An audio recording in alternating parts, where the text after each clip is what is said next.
Okay, so today on the news, there was a video that was released about Sebastian. It says this is on WSMV. Private investigator hired by Katie and Chris Proudfoot say a new video could help break the case. The teen with autism went missing from his mother's Hendersonville home on February 26, 2024, and hasn't been seen since. Steve Fisher says he's focusing on a new video that could be a break in the search. Fisher says if you look closely, there's a person in dark clothing walking in Sebastian's neighborhood at 2:17 a.m. on the night he disappeared. He says the person appears to hide behind a car, and when someone walks a dog nearby, the person takes off in the opposite direction. Fisher talked about the significance of the video that the public hasn't seen till now. Quote, "So what we found, we went through over 100 hours of surveillance. It wasn't until the third pass through the surveillance that we even spotted this person. And there's a person at 2:17 a.m. in the same neighborhood. It appears they're trying to stay out of sight of another person walking their dog and then doubles back. It's clear and goes back towards the construction zone where it was believed he may have been. It's very hard to see because the person is wearing all dark clothing, which is what Sebastian was believed to be wearing." End quote. Then he goes on to say, quote, "We would like to know if this person is accounted for. Does law enforcement know who the individual is? Do they even know about the person in the video? And if they do, have they accounted for who that is?" End quote.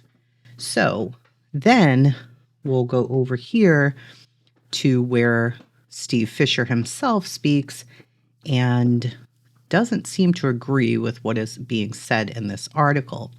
"I am currently on a search. I will not be commenting further.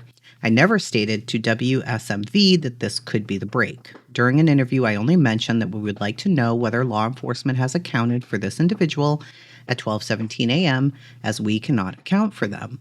The screenshot I have seen from the news story uses a daylight overlay rather than the raw footage. I have not personally viewed the news video or read the article. I only seen a single headline screenshot. However, I want to make it clear I was not aware this was being released today and make it clear that we provided this footage and other footage a few weeks ago to the TBI, SCSO, and EMA." Well, then if you go on further here, you'll see that Seth Rogers is at the top here. This is his YouTube channel, and it's a screenshot of what I just read you.